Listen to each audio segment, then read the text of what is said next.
travel back in time together. I'll show you how our ancestors created the world we know today. And then it will be your turn to create the world of tomorrow.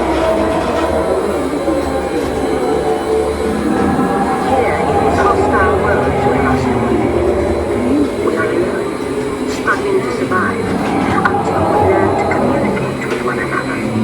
Now we can hunt as a team and survive together.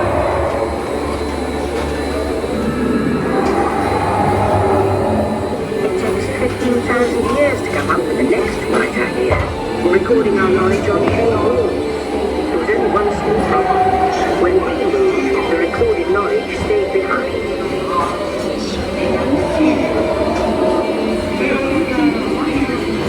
Now let's move ahead to ancient Egypt, because something is about to happen here that will change the future forever.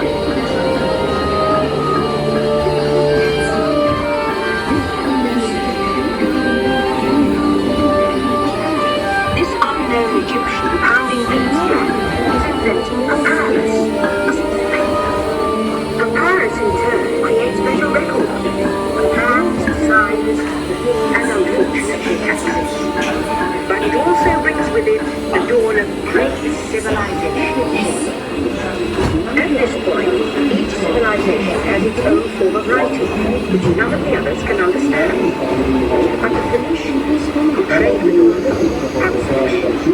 They create a simple common alphabet, adaptable to most languages. Remember how easy it was to learn your ABCs? Like the Phoenicians, they invented them. The ancient Greeks were great inventors of the future. First, they established public schools, and then began teaching and explaining into something called mathematics. And with math comes mechanical technology and the birth of the high-tech life we enjoy today.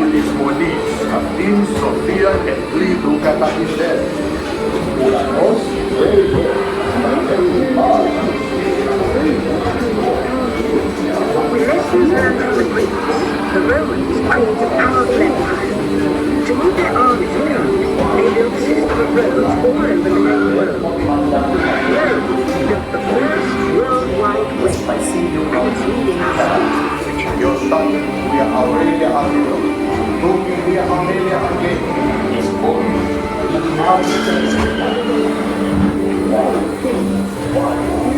But then there was a roadblock. Rome formed, and the great library of Alexandria in Egypt is burned. Much of our learning is destroyed, lost forever. Or so we think. It turns out there are copies of some of these books in the libraries of the Middle East, being watched over by Arab and Jewish scholars. Call it the first backup system. The books are saved, and with them our dreams of the future.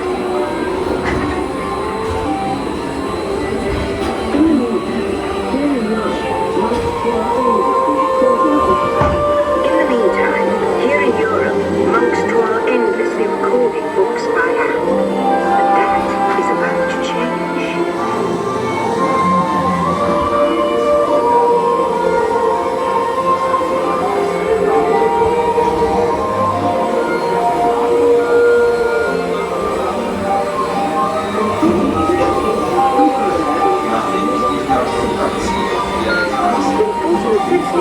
Gutenberg invents the movable typewriting press.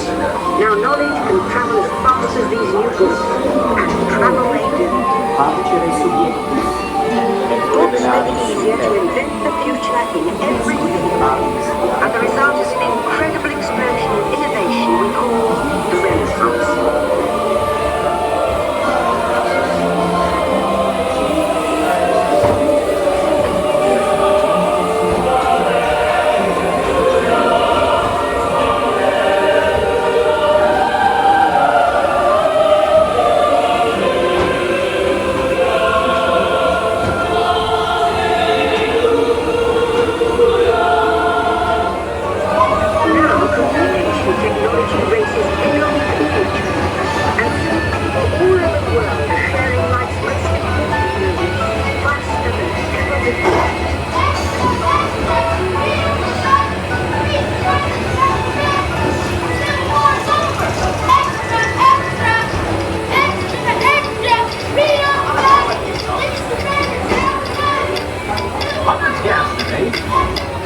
witness the driving of the Golden Spike.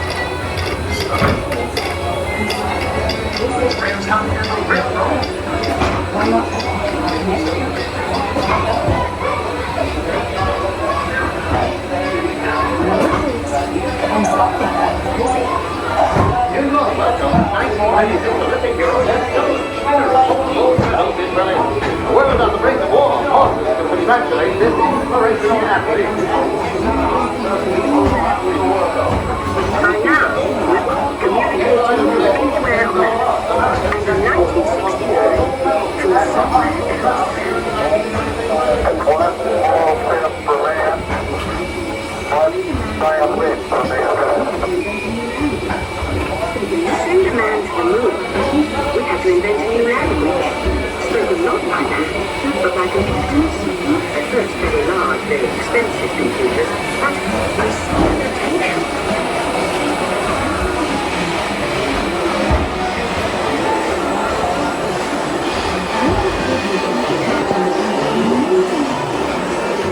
What if everyone could have one of these amazing machines in their own house?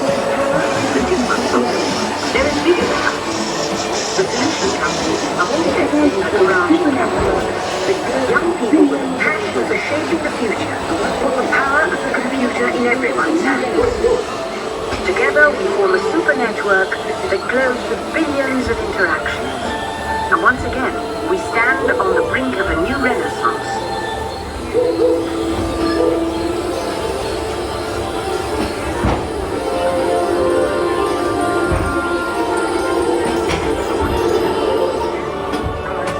After 30,000 years of time travel, here we are, a truly global community, poised to shape the future of this, our spaceship Earth.